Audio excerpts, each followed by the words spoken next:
নমস্কার বন্ধুরা, গড়াই গার্ডেনের পক্ষ থেকে নতুন একটা শর্ট ভিডিও নিয়ে চলে এলাম। তো বন্ধুরা, আমরা আজকে ছোট গাছ নিয়ে দেখাবো। তো অবশ্যই ছোট গাছের মাটিটা সঠিক বানাতে হবে। অনেক বন্ধুরা বলে গাছ মারা যায়, তো অবশ্যই মারা যাবে না এরমভাবে যদি আপনারা বানাতে পারেন। তো বন্ধুরা, অবশ্যই 80% গার্ডেন সয়েল নেবেন আর 20% বালি। এর বাইরে আর কিচ্ছু নেবেন না ছোট গাছের জন্য।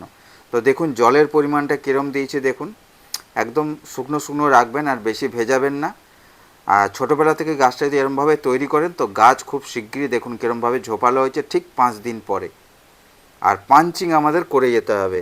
আর যেটা করবেন, 8 থেকে 10 দিন বাদ পাতলা করে আপনারা সরিষার খোল পচা একটু অল্প অল্প করে দিয়ে যাবেন।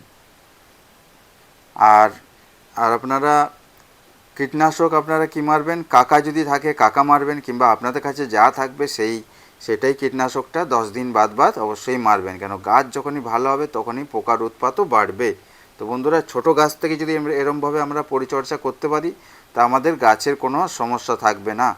আর যে খাবারটা দেখাচ্ছি আপনারা, এই খাবারটা যদি আপনারা দিতে পারেন তো গাছও খুব তাড়াতাড়ি ঝোপালো হবে আর ফুলও প্রচুর পরিমাণে আমরা পাবো। তো বন্ধুরা, অনুখাদ্য আমরা কী দেবো? অনুখাদ্য 10 থেকে 15 দিন বাদ 1261 যদি থাকে আপনাদের কাছে খুব ভালো হয়, তো স্প্রে করে দেবেন 10 দিন বাদ। তো অবশ্যই পাঞ্চিংটা করে যেতে হবে। আর এখন ঠান্ডার সময় জলটা খুব হিসাব করে দেবেন।